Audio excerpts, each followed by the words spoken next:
I'm Don Moores, and welcome to Montgomery Week in Review. The Board of Elections, it's hard to believe, they're still counting the final votes. But for all intents and purposes, the 2016 election is over. Brian Karem, executive, or the editor, I should say, of the Sentinel newspaper, is here to tell us what happened not only in the country, but especially right here around the county. Montgomery County voters have passed a term limits initiative, so-called Robin Ficker initiative. Council members in the county executive will only be able to serve 3 consecutive terms now. Linna Barnes is here to tell us what this means for our county. We have 2 new faces on the Montgomery County Board of Education. Fred Evans, who comments for this program on a regular basis, especially about education issues, is here to give us a preview of the newcomers and what may change on the board and for our kids and parents involved with education. AIDS still is a terrible, terrible disease, even though it's not the top headline any longer in our newspapers. It's still with us, unfortunately. José Luis Diaz from CCI Health and Wellness Services has a story about the continuing scourge of HIV/AIDS and where people can go who need to receive care for this terrible illness. Brian Karem, welcome. Don, thanks for having me. Good to see you.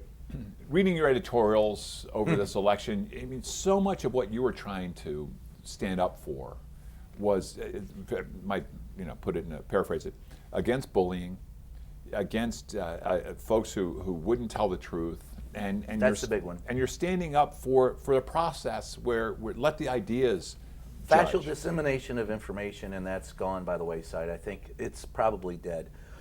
For the first time in 35 years this week, our newspaper had to publish on our Facebook. 35 years that I've been in this business, we published on our Facebook this week something that we had to put down a rumor of something that hadn't happened because of the fact that, well, there were protests by high school students all around the county. We've been reading about those. These kids are coming out, they're expressing their displeasure about the election. And there was a rumor after Monday's protest at Blair High School that an ambulance driver was denied access to the hospital and that someone died because of it. Complete fabrication. Not even close to being true. Nowhere in any way, shape, or form was it true. I got about 35 emails, about 15 phone calls. It had gone viral around the country. I had to post on our website, dear readers, we'll give you the information when it actually occurs, but we're not going to print stuff that isn't. I've been accused of being part of the liberal cabal to suppress real information. And that's the death of facts, and that's the problem. Let's go. In the past, a rumor would go on. People could just throw, like you have a tip line in papers. Well, in the past, you had a filter between what people thought occurred and what had actually occurred. Now there's no filter. You've got Breitbart, you've got false news and information websites where people are feeding their information to, and they're buying it. Let's go. Filling in their philosophical cul-de-sac with garbage. Well, I was just going to say, I know in the papers yesterday there was a long article about Google and Facebook about trying to get a handle on this fact that they are disseminating these fake news. stories. Right, well, they are making them available. They're making them available because someone posts it and then it becomes... Keeping it local, the big problem is, for example, and I will call out a few people, and if you got a problem with me, here I am.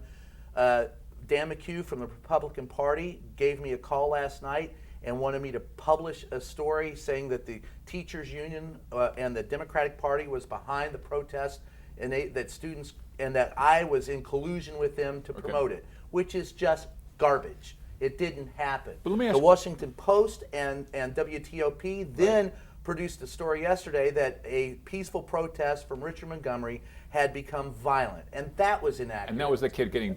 That was a sensationalism. Let me ask you this. In the past, as a respected journalist, and you were, on different shows on America's Most Wanted with John Walsh, as well as with newspapers around we've talked about your own background quite a bit here, but you would check out a story. Yeah. You would get something if it was a rumor. You needed to have some confirmation. Is it the end of confirmation? That's it. It's no longer what we can factually prove. It's what I think to be right, even if I have no proof. Dan McHugh tells me, well, I just think that the Democrats are behind it, or I think the union is behind it. No facts to support it. How do we get over this? That's a really good call question. to action? Subscribe to the Sentinel, I would say, because we're still vetting facts. But that's a big problem because people have a philosophical cul-de-sac. and they feel comfortable where they believe things are real. So people are creating news to fill that gap. So it's no longer news that we need, but it's news that we want. But by the It's same fiction. token, don't you feel that there are other people who are also looking for the truth and are also That's why we're still posting here. and saying, that's not how it happened. So there is an opportunity there. And you know what happened? So for example, I saw the tail end, and I was of that fight with the kids from Richard Montgomery. About a minute and a half left. And I was at that rally. Right.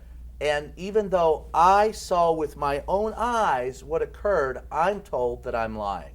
So it's not only that people buy non-facts, it's that they don't want to listen to real facts. And there's a website, the Sentinel website is coming up right now. Sentinel.com, please.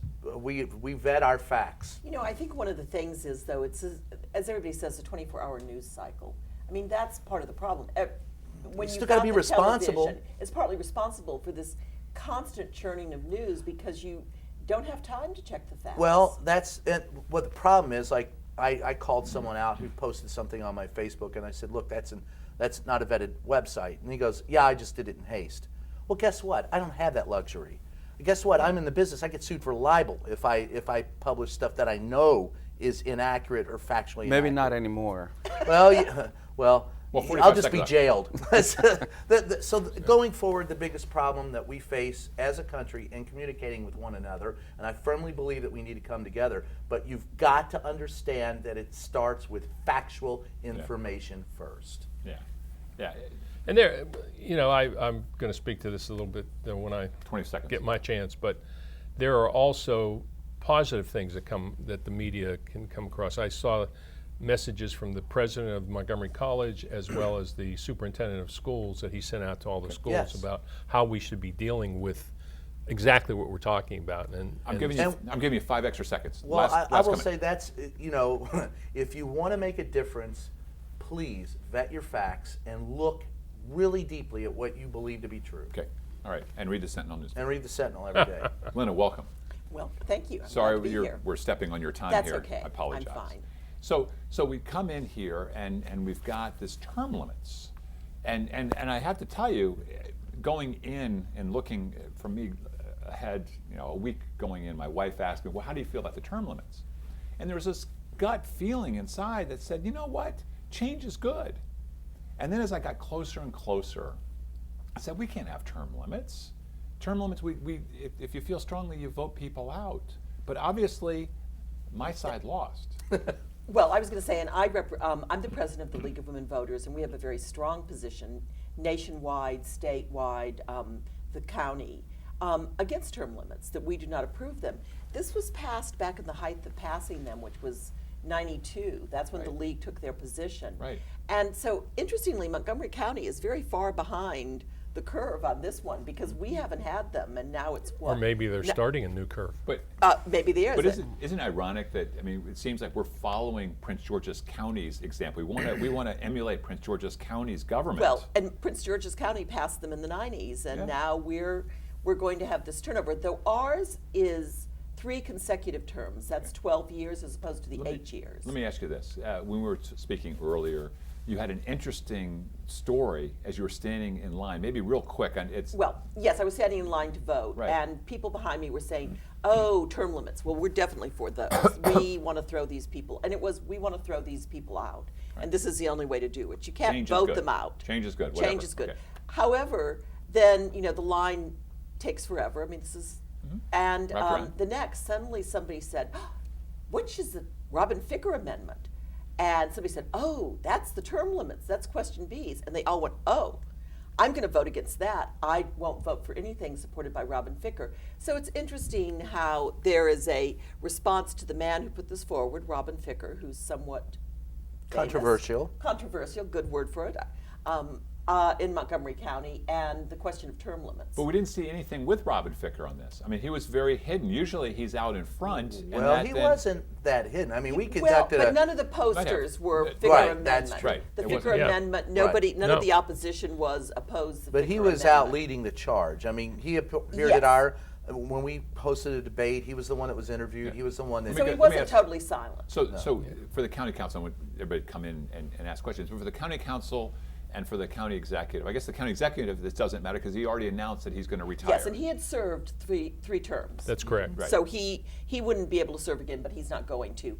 There are 4 council members, 3 at large, and 1 in District 1, the southwestern. So Bethesda, Tacoma Park. Tacoma. The- No, not down there. Tacoma Park. That was the, I believe, That's and the correct me, that was one of the big pitches to get this passed, is that 5 members of the council are from the same small area in Montgomery County, and that was used as a A regional thing between Up County and That the, Tacoma, was the part of- People's Republic of Tacoma Park shouldn't be in control. That's exactly Very right. interesting. That is one of the big reasons Right, it got well, passed. because Mark If you look at where the Elrich, Tom votes came Hucker, from. But I Tom never Hucker. heard that. I never heard that. Oh, in yeah. the no, I'm It- saying what I never heard. Oh, I Not what understand. you heard. Speaking of facts, I never heard. Yeah. I never heard. Linda, where are we that headed as- on this? Well, we'll have 4 new council members definitely in 2 years when the next elections come up. It'll be interesting. I think there is some development concerns in the county. I think some people are very I mean, angry. like property, Property development estate at development. Bethesda, Right. White There was Flint, that Westbard thing, right? Westbard Right. in Bethesda, which Right. is the giant shopping center, which is going to be totally redeveloped. You're dealing quite with that densely. hornet's nest known as the Whitman cluster. The Whitman cluster was very angry at their council member Roger Berliner, who Right. was in favor. It was a 9-0 vote in favor of West I- Barnes. you know, when we took a look at the numbers, and I know it pales, but for this to pass, this was almost like the same kind of division that gave us the presidential election. The people who felt disaffected Minute left. from the county were the ones who voted the most to get rid of the county councilman and impose. So was it area based? There was a huge area. It was like you said, up county versus down county. Yeah. Wow, interesting. What is this going to mean in terms of change? I mean, we're going to have 4 new members. We were going to have a big turnover anyway. Weren't like all the county council members running for the county executive seat too?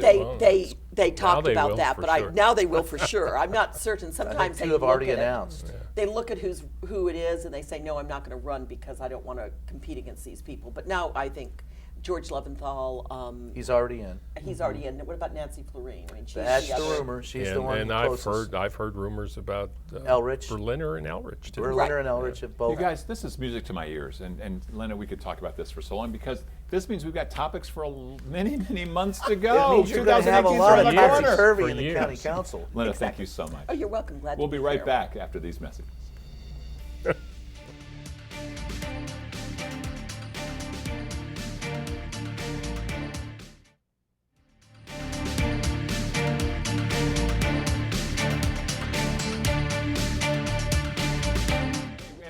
And we are back. Welcome back, Fred Evans. Welcome back. Good to be you. here. Good to be here. We've talked about the death of facts. We talked about term limits. And both of these kind of go into the Board of Education because if we're going to have facts, we do want to have our kids educated in facts, hopefully. That would be helpful. We've got some new people coming in on the board. How's this going to change things? Yeah, Maybe you can start had- off with telling us a little bit about these You new had board members. three races. As what amazes me still, I've been here 46 years in Montgomery County. Just got here. Welcome, Fred. Yeah, and it's interesting how during every election, when the board, well, there's a board election every time, how many phone calls I get. Who should I vote for? Same here. For the board election, and so that piece troubles me that folks don't get themselves informed about a very important. That's a $2 billion budget. Pay attention to the down ballot. It's all Anyway, over. so we had 3 seats that were up. One incumbent lost. Phil Kaufman lost to Jeanette Dixon. She's a former principal in the Montgomery County Schools, now retired. Rebecca Smondrowski won her election, and she is Incumbent. She's an incumbent. And why am I blanking? Shebra. Thank you. Shebra Evans. I should know. Shebra Evans. She's going to be mad at me. Shebra Evans won hers pretty overwhelmingly. What So- are they bringing in? What do you see? Do you see They're something? bringing in 3 very different, I think, points of view. I think Jeanette has obviously experience of being an educator. She won overwhelmingly in the election. She was the principal of, I think her last assignment was principal of Paint Branch High School. Okay. Shebra has been very active in the PTSA, so she brings want to say a parent point of view, but you know, very active in the local schools. And Rebecca has been on. This is her second term on the school board. She is also a Montgomery County parent and was active on the political scene. She worked for a couple state legislators in her past. So, and the other interesting phenomenon is that we have a new superintendent, Right. and Jack Smith, and he is from Calvert County, but also he was the state superintendent for a short period of time. Right. And I think he brings a real energy. I have seen him speak a couple times. But the board is going to be dealing with all kinds of issues. What do you think is the biggest issue they're going to have to deal with, other than the budget? Well, I think budget obviously is number one, but I think we're always dealing with the quote changing demographics, although that's been true for 46 years. So I don't see that as a New issue. But As a- particularly the last as 16, The last 20. years. Yeah, well, more so, yeah. I've probably given this stat on the show, but I'll give it real quick. When I came here in 1970, we had 100,000 students in the Montgomery County Public Schools, and the demographics were 91% Caucasian, Exactly. 2 or 3% African American, and split it up among the other groups. When I retired, I put that in quotes, in 2000, 30 years later, that was the last majority graduating class in the Montgomery County Public Schools. Majority white. The majority. Majority white, I'm sorry. Yeah, majority white in Montgomery County Schools. So we've really transformed, and I think for the good. I think that that we have a very vibrant and strong school system, but we have continual issues. Oh, I was going to say, what do you think is going to happen with the education gap? I mean, the east-west divide, or the red zones, all these red zones, green zones, Right. all these I terminologies we think use. that when I go to meetings now and I think about the fact that I've heard these discussions since the 70s when I was doing. We'll continue having them. And Right. I think that's the key. I think we can't lose focus Right. on that divide and Right. continually have to talk about it. And we also have to maintain. I was reading about Fairfax County. We have just a minute left. Oh, geez. I was reading about Fairfax County, and they're not paying their teachers equitably as compared to other jurisdictions, and how they're going to lose teachers to other counties. Let's bring them in.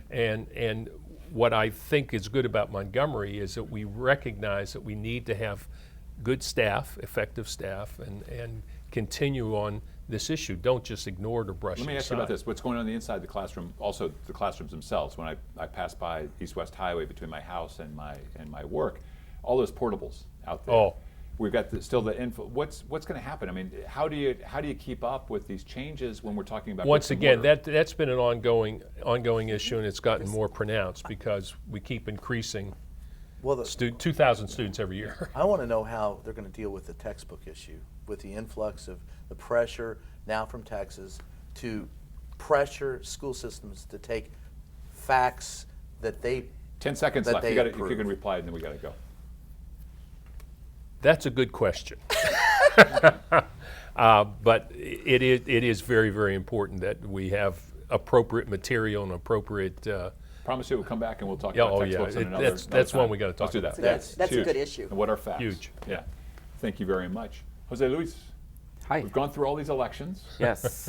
And now we're dealing about a crisis that has been with us since the mid '80s. Absolutely. This and is continues on. and, through a lot and of what elections. is mind-boggling is that we're still talking about new infections. We're talking about right? HIV/AIDS. HIV/AIDS. We're still dealing with tens of thousands of people getting new infections Wow. a year. Before when we spoke at That's lunch. liberalist dogma. It didn't really happen. When we That's spoke- what I These say. are Wait, wait, wait. facts. Wait, These wait, are wait. facts. There is Wait. a whole arm of the federal government wanna go this- that's dedicated to AIDS. I need to go. We go in this direction. You told us a horrendous fact about Maryland. Maryland Yeah, is Maryland's the fastest growing rate new of infection. growth in new infections in HIV/AIDS. And it shouldn't happen because Not we know here. how we get infected. We know how it happens. We know how to prevent So it. unprotected sex. So unprotected sex, sharing needles. Right. It's very easy not to get infected. See, so The wait, problem before you- is that we don't provide the tools, we don't provide the knowledge in all the areas, And people- especially in José schools. Luis, I got to interrupt you. there's a website here for CCI. CCIweb.org. We have an HIV care and treatment program, very successful. Our goal is to lower the viral loads of people who have been tested positive, and it works. We have a success story I made a tongue-in-cheek expression, but the point is that there are people who just don't believe it. Right. And how are you defeating that? Because I see that every day. People don't believe you get it. And we defeat it by continue to talk about it. It's no longer the headlines, right? We don't say Maryland is the #1 point of entry for new infections. We don't see that. But you go to the inner cities and you see all of the health centers, community-based health centers, dealing with these folks who did not know that we're HIV positive and are continuing to spread. Before Fred comes in, it seems to me that for Maryland, Sentinel newspapers, and for Baltimore, all the papers, the Sun, and everything else, that should be a headline. It should be a because headline. Maryland did this. We would see that in some other It places. is still What's an going on? epidemic. It's a public health issue. And what we're trying to do programmatically, we want all of our patients to get tested, because that's where it begins. If you know your status, you can prevent spreading. I think a lot of these issues come back to politics and Absolutely. why we don't emphasize, why aren't our leaders, so to speak, emphasizing this in their presentations and their speeches? Take it from the president to the senators to the delegates. And some people do. I mean, there's some good movement. The AIDS administration has a really strong vehicle. But I don't think we'll talk about Education Week saying that Maryland has the best education system, but we won't talk about having the highest rate of new infections of HIV. And it's such a solvable issue. We could be the generation that has 0 infections, 0 new infections, but we're not. And it's something that is going to catch up with us. Part of it is that the face of HIV and AIDS has changed. Mm-hmm. We used to say people are dying from HIV and AIDS. Now we say people are living with HIV and AIDS. And we have a whole generation of invincibles. Kind of like diabetes. It's become manageable. Right. It is a manageable chronic issue. Magic Johnson and you can leave which is wonderful. The opposite is devastating, but it's great to be able to say, gosh, I have an infection and now I can live a productive life. But we want to make sure that nobody else gets infected, and we can do that. We can stop that. And with the growth of the opioids, the heroin epidemic, and now the Surgeon General today talking about this, wanting to make sure that one of his legacies, I think, after the new administration comes in, that fight continues on. Does that help spread as well with all of these opioids coming in and the intravenous I would infections? hope so. I think one of the things that need to happen is normalize, just like you said. When we go to the doctor, we get tested for diabetes, we get tested for high blood pressure, we get tested for anything. So let's get tested for HIV transmission. And I have to say, my daughter's a primary care doctor in Baltimore, and that is just part of the protocol, that HIV testing is in her practice. And there is legislation that is allowing us to make sure that is part of the protocol, that once you become a patient, HIV testing is not an option, it's part of the battery of tests. Didn't I just read something about there's now a home test? Yes, it's very easy to do testing. It's not 100% accurate, but it at least gives you a sense of where you're headed. You have the efficacy on that. I mean, you get that you're alone. Oh my gosh! I mean, part of the thing I thought with the testing was that you would have a counselor, you'd be able to discuss that with. And that's what's key. What's really important is that the moment there is a positive test, you immediately start care. It has to happen on the same day in order for it to become effective, and you have to work in a partnership with your care team and with the people surround you, because it takes both. That's all the time we've got. One word: hopeful or not hopeful? I am hopeful. December 1st is World AIDS Day. Go get tested. Okay, thank you. Good advice. Thank you. Folks, it's been a great show. I want to thank you all for joining me today. I want to thank all of you and the viewing audience for joining us for this week's edition of Montgomery Week in Review. I'm Don Moores, inviting you to join us next week at this very same time.